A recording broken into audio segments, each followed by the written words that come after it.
오늘 주신 말씀 마태복음 16장 1절에서 12절 말씀입니다.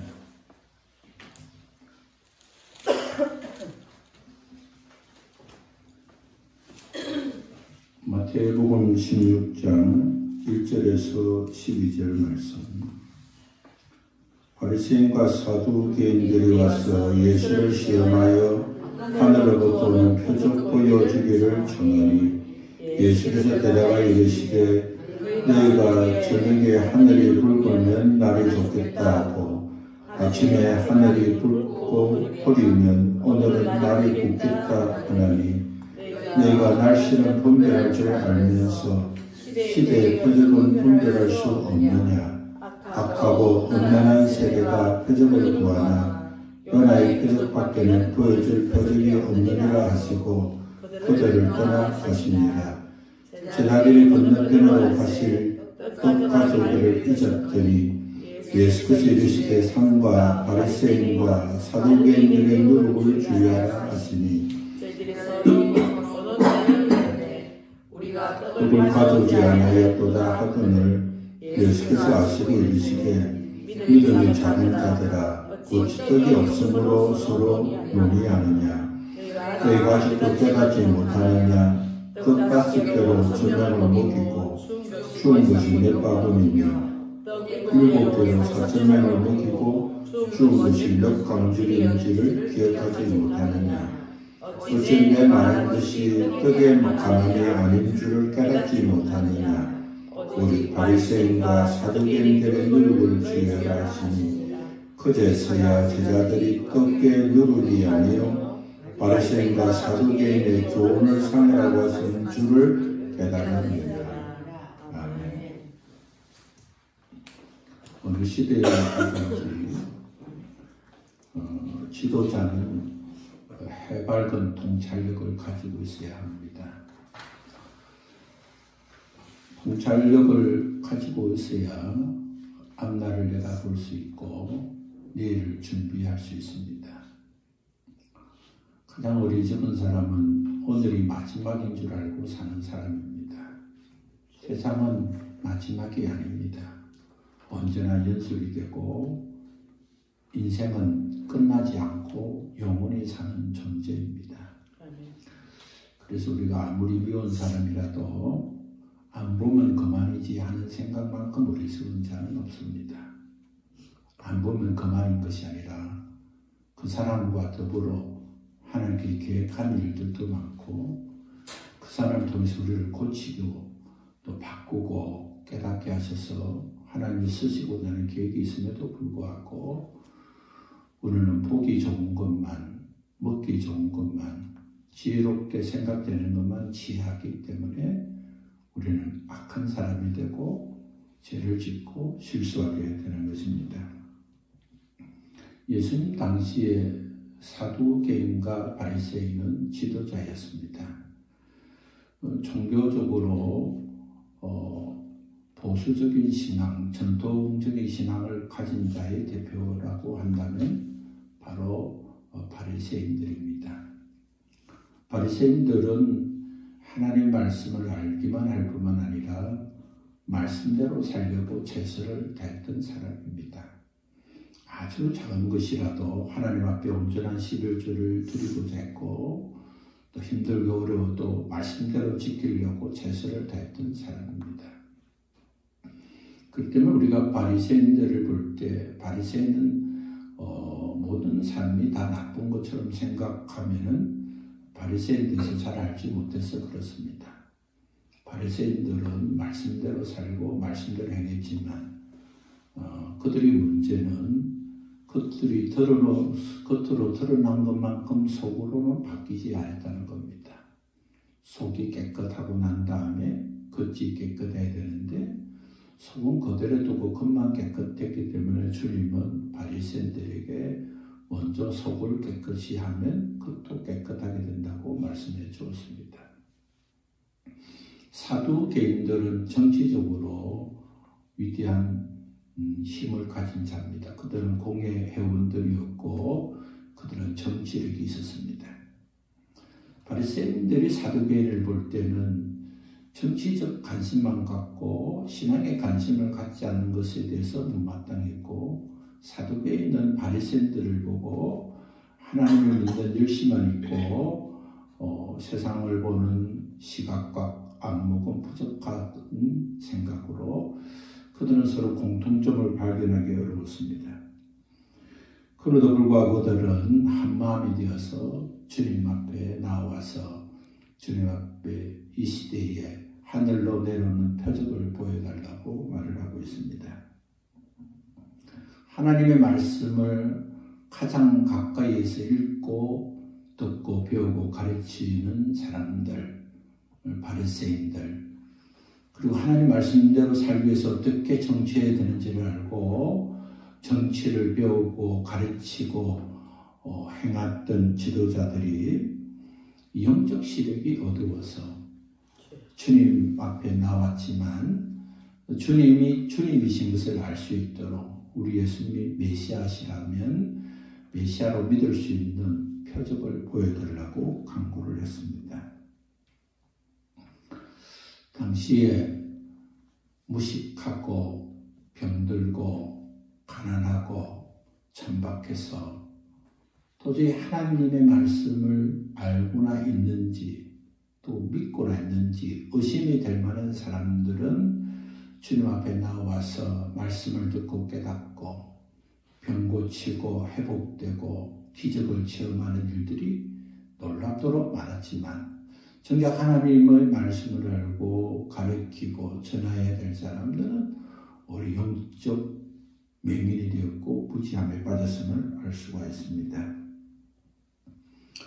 바리새인과 사두개인이 예수님께 와서 표적을 보여달라는 것은 그 표적을 보고 메시아로 믿으려고 하는 것이 아니라 오히려 예수님의 사역을 제거하고 막으려 하는 입장이었음을 알 수 있습니다. 그들은 지금까지 행했던 주님의 놀라운 이적들, 병자를 고치시고 또 하나님의 하늘의 복음을 말씀해 주시고 그리고 오병이어와 칠병이의 기적을 행하시는, 하나님께서 행하지 않으셨다면 도저히 가능할 수 없는 뛰어난 의사라고 하면 고칠 수 있는 병이 아니라 어슬로서는 도저히 고칠 수 없는 병, 그런 병을 주님이 고치시고 말씀과 지도력을 가지고 주께로 돌아오게 할 수 없었던 사람들을 우리 예수님께서 말씀하실 때 회개하고 돌아오고 변화되고 하는 그 놀라운 역사와 기적을 보면서도 불구하고 그들은 메시아인 것을 믿지 않고 인정하지 않았습니다. 그들은 마치 모세가 십계명을 받을 때 내성과 번개가 요란했던 것처럼 그런 표적이 일어나고, 엘리야가 기도할 때 하늘에서 불이 내려와서 제단을 태운 것처럼 특별한 자신들이 눈으로 볼 때 놀라운 자연과 환경과 상황 속에서 확인할 수 있는 그런 표적을 보여달라고 한 것입니다. 그들은 올바른 표적을 원해서가 아니라 예수님을 시험하고 옥류에 빠져놓기 위한 것이었습니다. 우리 주님은 그들에게 이 세대가 표적을 구하지만 요나의 표적밖에 보일 것이 없다고 말씀했습니다. 요나의 표적은 무엇입니까? 요나의 표적은 회개하면 구원받지만 회개하지 않으면 심판받는 것이 요나의 표적의 첫 번째입니다. 하나님은 요나를 니느웨 성으로 보내셨고 요나는 그곳에 복음을 전하기 싫었습니다. 요나가 전한 복음은 회개의 복음이었습니다. 회개하면 구원받는다, 회개하면 용서받는다 하는 회개의 복음을 전하기가 싫었습니다. 왜냐하면 니느웨 성의 사람들이 하나님께 용서받는 것을 원치 않았습니다. 요나는 선지자였고 하나님께 귀하게 쓰임받은 주의 종이었지만 니느웨 사람들이 행한 일들을 알기 때문에 하나님은 공의로우시다면 그들을 심판하셔야 함에도 불구하고 오히려 요나에게 그곳에 가서 회개 복음을 전하게 하는 것을 요나는 받아들이기가 어려웠습니다. 그러나 요나는 하나님 주신 사명을 거절하다가 큰 고기 뱃속에 3일 동안 갇히게 되고 하나님께서 요나는 고기가 삼켰지만 소화시키지 못하고 토하게 되므로 그는 죽음에 들어갔지만 사망을 곁들이고 그는 다시 살아났습니다. 그래서 그가 니느웨에 가서 4일 밀길을 걸어야 될 것을 하루만 걸으면서 속전속결로 그것도 알아듣지 못할 정도의 목소리로 회개를 외쳤지만 니느웨 사람들은 그 복음을 듣고 모든 사람이 금식하고 회개함으로 그들이 구원을 받았습니다. 하나님 주신 복음은 하나님의 복음을 들을 때는 구원이지만 듣지 않을 때는 심판인 것입니다. 하나님 우리를 사랑하지만 사랑을 받지 않으면 생명을 얻지 못하고 저주가 있는 것입니다. 우리 앞에는 언제나 축복과 저주가 놓여 있습니다. 축복을 선택하지 않으면 저주를 받는 것입니다. 다른 말로는 저주를 선택하면 하나님이 주신 축복을 받지 못하는 것입니다. 두 번째 요나의 표적은 사망은 삼켰지만 사망은 소화시키지 못하고 사망의 근세를 깨뜨리는 것이죠. 어느 물고기라도 자기의 뱃속에 삼키면 소화하는 데 시간이 걸릴 뿐 결국 소화해서 고기의 몸으로 만들고 맙니다. 사망은 사망으로 삼키면 결국 사망이 되지만 요나는 고기가 삼켰지만 소화시키지 못했습니다. 그런 것처럼 우리 예수님은 십자가에서 죽으셨지만 부활하시게 될 것을 말씀해 주시는 것이 바로 두 번째 요나의 표적입니다. 요나의 표적 첫 번째는 구원과 심판이라면 두 번째는 십자가와 부활이 바로 요나의 표적인 것입니다. 세 번째 요나의 표적은 회개하면 구원받고 회개하지 않으면 심판을 받는 회개의 복음을 바로 요나의 표적인 것입니다. 예수님께서 요나의 표적밖에 보일 것이 없다고 말씀하신 것은 사두개인과 바리새인들이 회개하고 돌아서면 우리 주님을 온전히 알고 구원을 받지만 그러나 회개하지 않고 돌아서지 않으면 영적 맹인으로 산다면 결국 심판을 받게 될 것을 말씀하시고 니느웨 사람들이 회개한 것처럼 니느웨 사람들이 회개하고 구원받은 것처럼 그들에게 앞으로 주님의 도래하실 죽으심과 부활을 말씀하시며 그들을 회개할 수 있도록 기회를 주셨습니다. 그러나 주님은 그렇게 말씀하심에도 불구하고 깨닫지 못하는 그들을 떠나고 말하셨습니다. 예수님께서 제자들에게 바리새인과 사두개인의 누룩을 주의하라고 말씀했습니다. 누룩은 첫 번째는 효소를 해서 발효해서 떡을 만들 때 누룩을 사용합니다. 그리고 또 한 가지는 우리 주님이 말씀하신 누룩의 배움은 타락한 교훈을 말씀하실 때 누룩으로 말씀하시기도 합니다.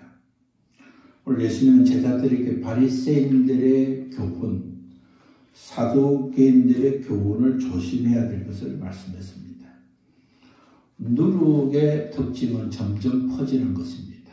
작은 하나의 누룩이 가루 서마를 변화시키는 것처럼 작은 교훈 하나가 그 사람의 인생 자체를 변화시키게 됩니다. 좋은 의미에서는 좋게 발전하지만 나쁜 의미가 될 때는 나쁘게 발전하게 되는 겁니다. 그렇기 때문에 우리가 작은 것 하나라도 소홀히 여기면 안 되는 겁니다. 아픈 것은 큰 것만 아픈 것이 아니라 작은 가시 하나도 몸에 박히면 그것을 뽑기까지는 언제나 그것이 고통스럽고 힘들기 마련입니다. 재산이 많고 건강하기만 하면 염려가 없는 것지만 가정이 해결되지 않은 작은 문제가 일생 동안 마음을 아프게 할 수 있습니다. 큰 문제만 해결되면 되는 것이 아니라 작은 문제가 큰 문제보다 더 어려움을 주는 경우가 많습니다. 그때 우리는 우리 자신에게 또한 가정의 교회에 있는 작은 문제를 소홀하게 생각하면 안 됩니다. 작은 문제라도 귀하게 생각하고 또 어렵게 생각하고 원인을 분석하고 판단하는 것이 필요합니다. 바리새인들의 누룩은 뭡니까? 끝을 깨끗이만 하고 속을 깨끗이 하지 않는다는 겁니다. 그리고 자신들이 갖고 있는 보수 신앙이 좋은 신앙으로 그대로 여기고 자신의 신앙을 자녀들과 사람들에게 강요하는 겁니다. 신앙은 강요로 되는 것이 아닙니다. 신앙은 열매를 보고 그 열매를 사모하는 마음으로 되어지는 것입니다. 어릴 때는 신앙생활을 잘하기 위해서 부모의 매질이 필요하지만 그러나 성장하면 성장할수록 사악한 시대가 되면 될수록 행실을 통해서 신앙이 전파되어야 하는 것입니다. 그 중에서도 가장 잘못된 행실은 속은 변하지 않고 겉만 달라지는 교훈인 것입니다. 주님께서는 바리새인들의 교훈을 삼가라고 말씀했습니다. 내가 믿는 신앙이 가장 옳고 내가 속한 교단의 신앙이 가장 이상적이고 내가 지금까지 믿었던 신앙만이 참된 신앙이라는 생각을 내려놓아야 합니다. 언제나 우리는 말씀 앞에 서야 합니다. 아무리 잘 차려입어도 자신을 잘 꾸미는 사람은 늘 거울 앞에 있는 것처럼 믿음 생활 잘하는 사람도 늘 말씀의 거울에 자기를 비춰봐야 합니다. 내가 말하고 행하고 기도하는 것이 옳은 일인가? 지금까지는 내가 아는 것만큼 살았지만 내가 안다고 한 것이 잘못된 것은 없는지 늘 하나님 앞에 겸손한 자로 되어서 자신을 판단하고 자신을 높이고 자신의 일을 정당하게 하는 일에 자신의 신앙을 사용하지 말아야 됩니다.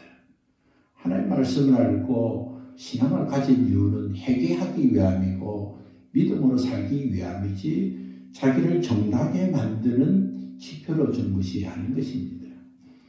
사두개인의 교훈은 무엇입니까? 정치만 잘하면 된다는 겁니다. 이 시대의 지도자들이 잘못하고 있는 중 하나가 목사들이 정치판으로 들어서서 목사가 정치 잘하면 나라가 잘 사는 것처럼 앞서고 또 신앙의 행실만 좋으면 하나님께서 복을 주실 것이라고 생각하는 것은 착각입니다. 믿음으로 사는 것은 자신의 잘못을 회개하고 마음을 고치고 뜻을 바꾸는 것입니다. 이 시대에 제도를 바꾸고 환경을 바꾸고 문화를 바꾸면 다 되는 것 아닙니다. 오히려 골방에 들어가서 오히려 자복하고 어떤 지도자, 어떤 누구를 문제로 삼는 것이 아니라 자기 자신에게 문제가 있다는 것을 알고 회개하고 회개를 가르치고 회개의 판결에 서야만이 쓰임받게 되는 것입니다. 예수님이 제자들과 함께 가시면서 누룩을 주의하라고 말씀을 할 때 제자들은 그것이 영적 교훈 또 바리새인과 사두개인의 교훈을 조심하라고 생각하지 않고 그들은 먹을 양식을 먼저 생각했습니다. 그럴 수밖에 없는 것이 갈릴리 건너편 북동쪽으로 가고 있었는데 그쪽에는 인구가 많지 않아서 또 음식을 살 만한 구조가 잘 되어 있지 않아서 그것을 여행하는 사람들은 대부분 그들이 먹을 것을 먼저 준비하고 가야 했습니다. 그런데 제자들은 그 지역으로 가면서 먹을 음식을 준비하지 않고 급히 길을 떠났기 때문에 주님께서 그걸 아시고 아무 준비 없이 배를 탄 것을 보셨기 때문에 그렇게 말씀하시는 것으로 생각했습니다. 사람이 살면서 육신이 잘 되면 하나님이 복을 주신 것이고 육신이 잘 안 되면 하나님 복을 안 준 것처럼 어떤 문제 기준을 육심으로 삼으면 문제가 생길 수 있습니다. 하나님 우리 영을 잘 되게 하시고 육도 잘 되게 하십니다. 육이 잘 되고 영이 잘 되지 않으면 그것은 축복이 아니라 저주가 되는 것입니다. 그때 우리는 분별력을 가지고 영이 먼저를 앞세우고 우리 영혼이 잘 되기 위해서 하나님이 하신 일들을 기뻐하고 그럴 때 하나님께서 육신의 것도 잘 되게 된다는 그러한 축복의 서열을 잘 생각할 수 있어야 하는 것입니다. 우리 주님이 영적인 문제로 제자들을 경고했지만 제자들은 영적인 경고로 받지 않고 육적인 문제로 받았습니다. 왜 그렇습니까? 그들은 당면한 문제가 육신의 문제였기 때문에 그렇습니다. 주님의 말씀을 듣는 순간 아니 신앙에 무슨 문제가 있지 내가 영적으로 무슨 문제 있지 하고 영적 분별력을 갖지 않고 당장 먹을 것을 준비하자는 자신을 보았습니다. 오늘 우리가 생각하고 있는 그것이 바로 신앙의 기초가 됩니다.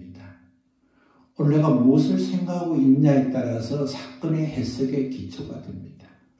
늘 먹을 양식을 생각하고 육신의 일만 생각하면 모든 환경과 여건에서 그것이 기초가 되어서 육신의 문제를 기준해서 하나님을 판단하고 하나님의 축복과 저주를 분별하게 되는 것입니다.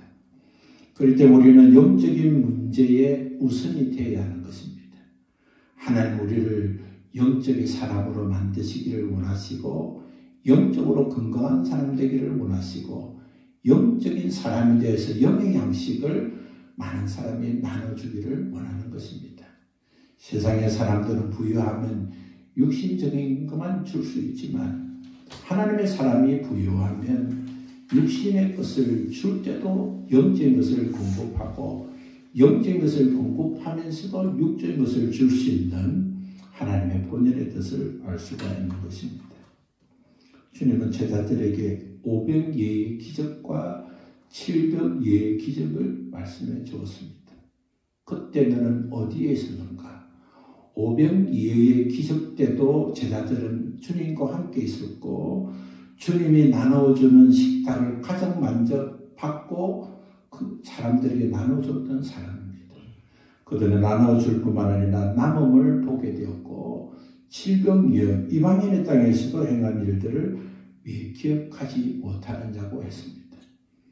영적의 눈을 밝으면 육신의 문제는 주님이 책임져 주신다는 그러한 섭리와 가치를 몰랐기 때문에 여전히 제자들은 영적인 눈이 열리지 않고 육적인 눈에만 열려 있었습니다. 제자들이 영적 의미를 깨닫지 못하고 오해한 것은 심령이 굳어졌기 때문인 것을 우리는 알아야 합니다. 하나님의 말씀을 알아도 육신적인 양식을 구하는 데 사용해서는 안 됩니다. 하나님의 말씀을 듣고 깨달을 때마다 하나님 영의 눈이 열리기를 원합니다. 지혜의 말씀연사, 지식의 말씀연사, 영분별연사, 환상을 통해서 분별력을 주셔서 하나님의 뜻을 알고 그 뜻을 행하는 사람이 되게 해달라고 기도하고 소원해야 합니다.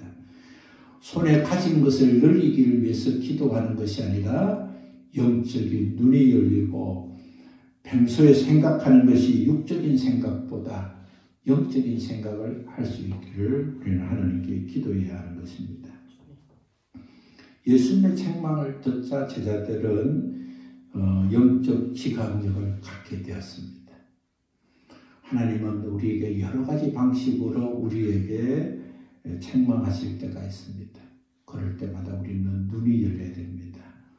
내가 먹고 마시는 것 때문에 내 인생의 성공을 육신적인 성공만 바랬구나. 하나님께서는 나를 크게 보시고 멀리 보시고 하나님 나를 통해서 하시고자 할 일이 크고 온전하신데 나는 적고 부족한 것을 생각했다는 것을 깨달아야 하는 것입니다. 예수님을 믿는 순간 그 시작은 구원에 이르는 시작인 것입니다. 오늘 우리가 신앙생활할 때 가장 실수하는 것은 예수 믿고 구원받으면 구원이 종결됐다고 생각하는 것입니다. 구원이 종결된 것이 아니라 구원받았기 때문에 그때가 바로 구원의 길을 시작하는 길로에 서 있는 것입니다. 학교에 입학하는 것은 졸업한 것이 아니라 그때부터 공부가 시작되는 것처럼 구원받고 하나님의 자녀가 된 것은 이제는 악한 영이 우리를 지배했지만 이제 성령께서 우리를 지배하시고 다스려 주시기 때문에 지금까지는 악한 영의 영향을 받았지만 지금은 그리스도의 영으로 성령의 영으로 이끌림을 받았기 때문에 전적으로 옛사람을 벗어버리고 성령의 인도하심을 따라가는 시작이 되었음을 알고 영적 싸움에서 승리하는 길을 믿음으로 가야 하는 것입니다. 디모데후서 6장 15절의 말씀을 보면 믿음의 선한 싸움을 싸워라 영생을 취하라고 했습니다. 우리는 두 가지를 해야 됩니다. 선한 싸움을 싸워야 되고 영생을 소유해야 됩니다. 영생을 주님이 주신 것이고 주님의 전식을 놓치지 않도록 붙잡고 있어야 하는 것입니다. 아무리 좋은 것이라도 손에서 놓아버리면 가치가 없는 것입니다. 그 때문에 우리는 늘 오른손으로 하는 일이 축복의 손이 되도록 하나님 제 오른손에 하는 일을 통해서 하나님께 쓰임받기를 원합니다. 이 손을 통해서 자녀를 축복할 때 자녀들이 복을 받게 하시고 이 손을 가지고 복음을 전할 때 구원의 역사있게 하시고 하나님이 이 손을 가지고 행할 때마다 하나님의 전능과 전지가 나타나는 손이 되게 해달라고 우리는 거머쥐는 손이 되어야 되는 것입니다. 아무리 과일이 넉넉하게 익어 과수원이 있다 하더라도 입을 벌리면 과일이 입에 들어오는 것이 아닌 것입니다. 하나님께서 우리에게 구원의 은혜와 하나님 주신 놀라운 축복은 우리가 그것을 노력해서 따서 지어야 하는 것입니다.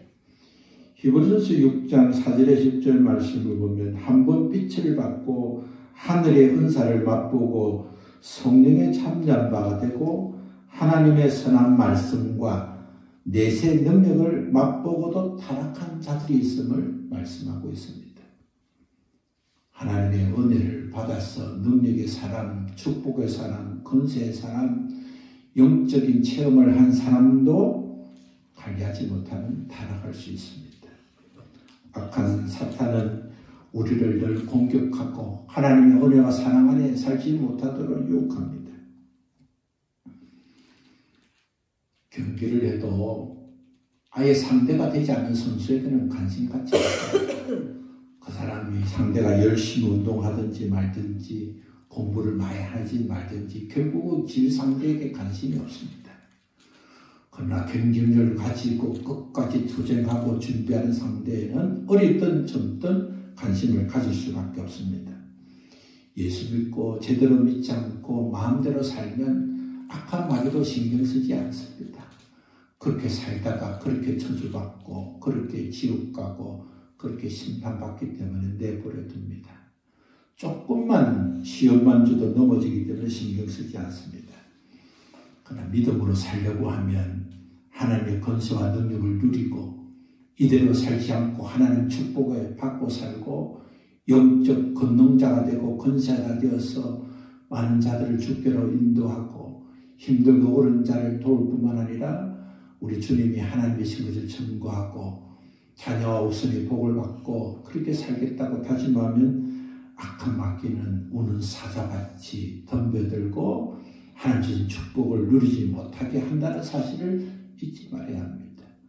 기도하는데 왜 이래 되느냐 하는 것이 아니라 기도하기 때문에 시험이 많은 겁니다.